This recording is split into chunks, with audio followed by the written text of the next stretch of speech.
võistlusolud olid rasked, tuul keerutas palju ja oli päris tugev, aga me saime hästi hakkama sellega. Väga pingeline oli ja võit ei olnud kindel kuni viimase sõidu finišini. Viimane päev oli kõige raskem, kuna tuul oli kõige tugevam. Võit ei olnud kindel kuni viimase sõidu finišini, meil oli tihe rebimine. Meil ei olnud kordagi mingit kindlat plaani, me lihtsalt läksime koos grupiga ja üritasime ellu jääda. See on meie esimene Eesti meistrivõistluste tiitel Pevas.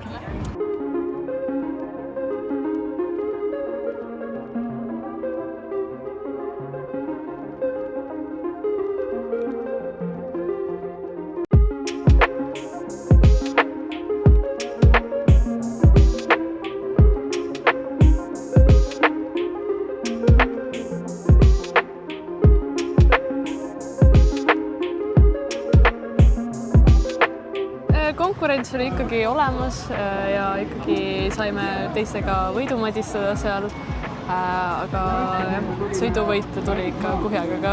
Me oleme väga palju tööd teinud, käinud treeninglaagrites ja treeninud mitu aastat selle nimel. Viimasel päeval oli väga keerutav tuul ja see oli päris raske ja tekitas palju keerukaid olukordi. Kui läksime 2 viimasesse sõitsu, siis sõitsime pingevabalt ja oli kerge sõita. Järgmine plaan on minna Euroopa meistrivõistlustele Rootsis. Eesmärgiks on kogeda palju kogemusi ja anda endast parim.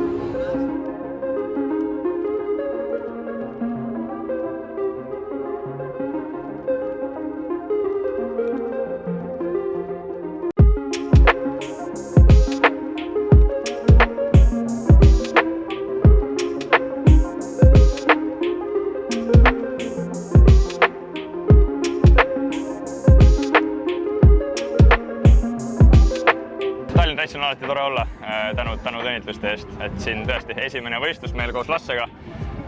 Kahjuks vist üks ainukestest Eesti võistlustest sellel aastal üldse, et üsna tihe kalender on praegu.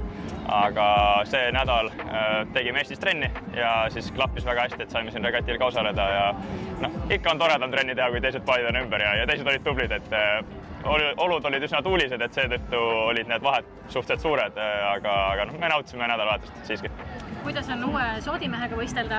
Äärmiselt rahul, et tõesti olin siin dilemma ees üsna pikalt, et kui Henriga siin vigastuste muud asjade tõttu kahjuks sai asi läbi, siis hakkasin otsima uut soodimest ja Lassega nüüd eelmise aasta lõpust koos purjetame ja on läinud isegi üle ootuste hästi selles mõttes, et hästi kiiresti oleme tiimina arenenud, asja sisse saanud ja see punt, kus me saame trenni teha igapäevaselt, kus on teine Soome paatkond, üks Norra paatkond ja Poola treener, et see on ka hästi toetav ja saab natuke endast parematega igapäevaselt tragistada, siis see toob väga palju rõõmu ja arengut. Lasse, few words about sailing together with Juuso. Yeah, it's nice because he's an experienced helmman, a man with big guns.